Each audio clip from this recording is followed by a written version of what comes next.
guys, it's Sophie. So today we're going to be talking about Cormac McCarthy. So who is Cormac McCarthy and why should you care? So Cormac McCarthy is an American novelist, screenwriter and playwright. He was born in 1933, which makes him 82 years old today, so getting on a bit, but he's still about. And he wrote sort of fairly widely across genres. He wrote post-apocalyptic, western and southern gothic for the majority. He's gained sort of critical acclaim throughout his career. He won a Pulitzer, and in all likelihood you have heard at least the title of one of his works, even if you've never read one yourself. What we're going to be doing today is just discussing a little bit about his work in general and a little bit about the three of his books that I've read so far. So we have Child of God, No Country for Old Men and The Road, which fit into each one of those categories quite nicely. So we have post-apocalyptic, we have the sort of neo-western, and we have the southern gothic. Unfortunately, I've yet to read one of his plays, so I can't speak to those with any kind of authority, I'm afraid. So first I want to talk about what's similar between each one of these books that I've read so far, and then we're going to talk a little bit about each one in turn.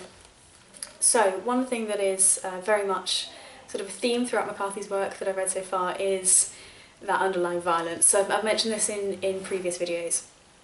McCarthy's violence is strong, it's raw, and it's very real. And I think if you are someone who does struggle with violence in novels, probably McCarthy isn't the person for you. For me, when violence is done well, it's something I find incredibly intriguing, and I think McCarthy does violence very well, and I think he does suffering very well. And the writing sort of is able to express that without sort of fetishizing it, or without sort of just playing on the violence as the only theme the novel has. So for that, I give him lots of props. In terms of writing style, I feel as though he does adapt to each genre that he's writing in, but there is a sort of theme underlying of a sort of very sparse punctuation style.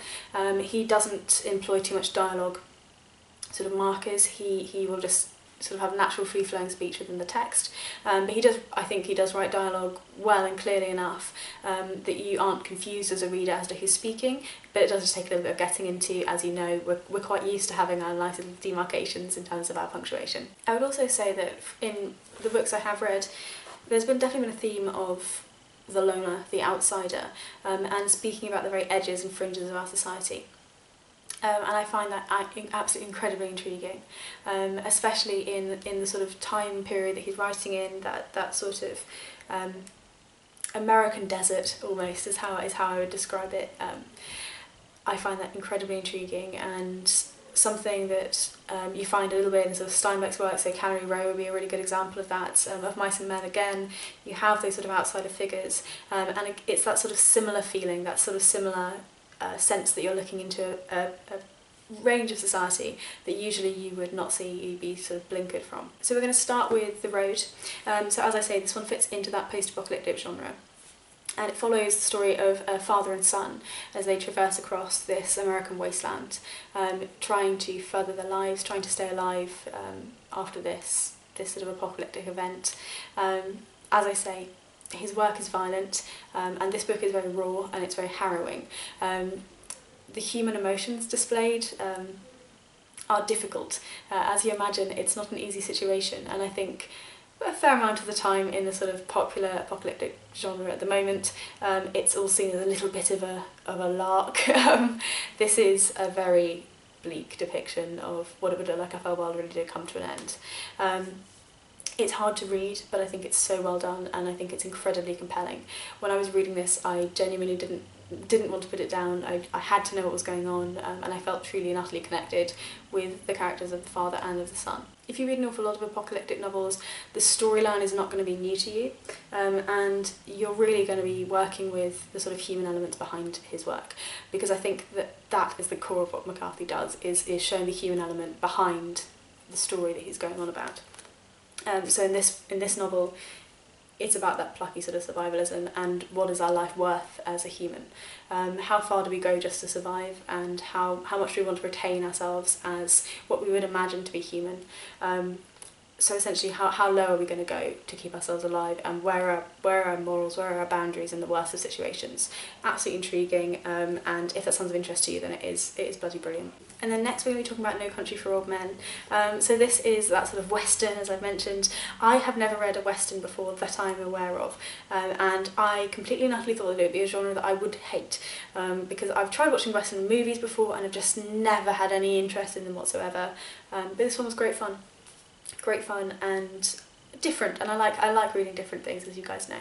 In this story, our main character Llewellyn Moss is hunting out in the middle of the desert, in the middle of nowhere, and stumbles across this scene. So he stumbles across these cars around which are scattered the dead bodies of men, and in the back of one of these cars is a stupid quantity of heroin.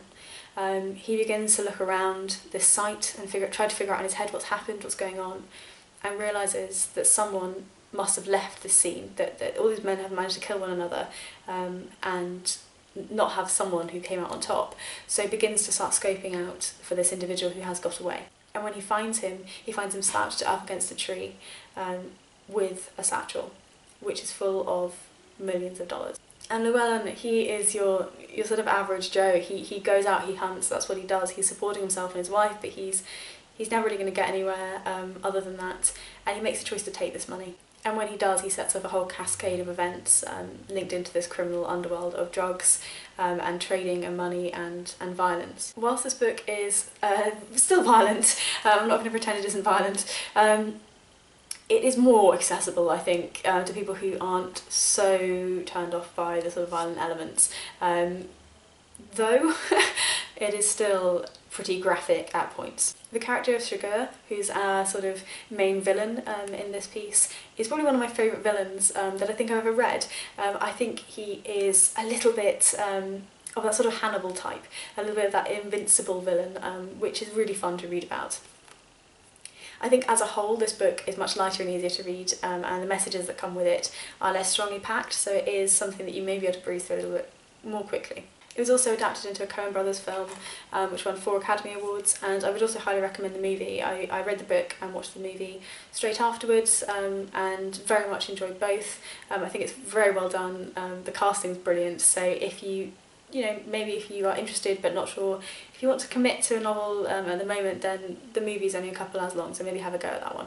And then the last one, as you guys know, is kind of my baby at the moment, and it's Child of God. This is by far the most violent of the 3 books that we've spoken about today.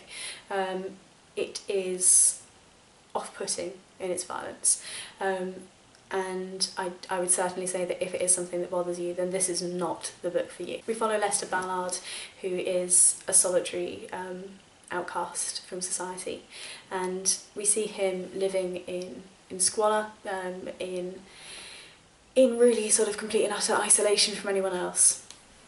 And what we watch is his slow and sure fall into degradation, into very graphic violence, into necrophilia, into murder, into rape.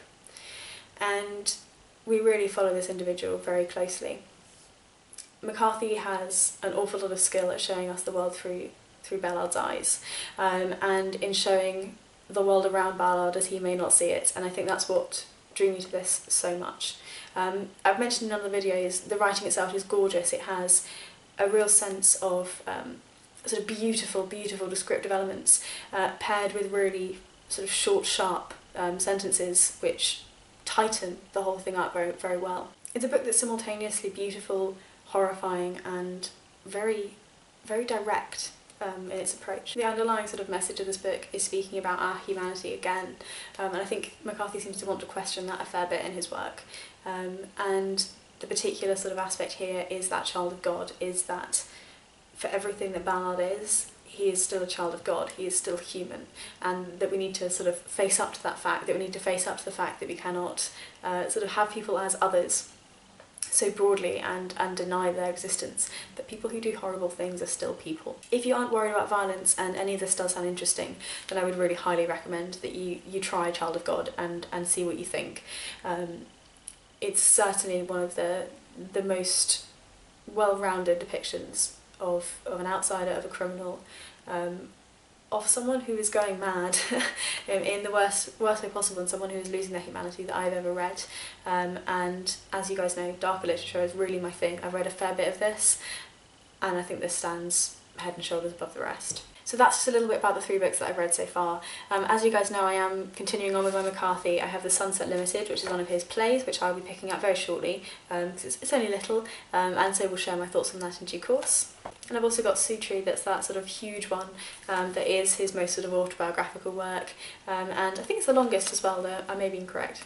I think McCarthy's writing is unforgettable. I think that is the reason why I'm recommending it to you, the reason why I'm making a video of its own, because each piece by itself is something that I think is beautifully well formed and something that I think has made an impression on me, and really has sort of blown me away with each story. I have been hooked on each of the things I've read. I have not been able to put down any of the 3 novels of his I've read so far, and I just really want to share that. Depending on what you're going to pick, you're going to get a slightly different experience of the author. As I've mentioned, they do have some similarities, but as hopefully you noticed in the synopses, there's a fair amount that's different too. So sort of pick and choose what you find interesting, and you know, hopefully there'll be something in there for you. If you do choose to pick up a McCarthy because of this video, then please let me know.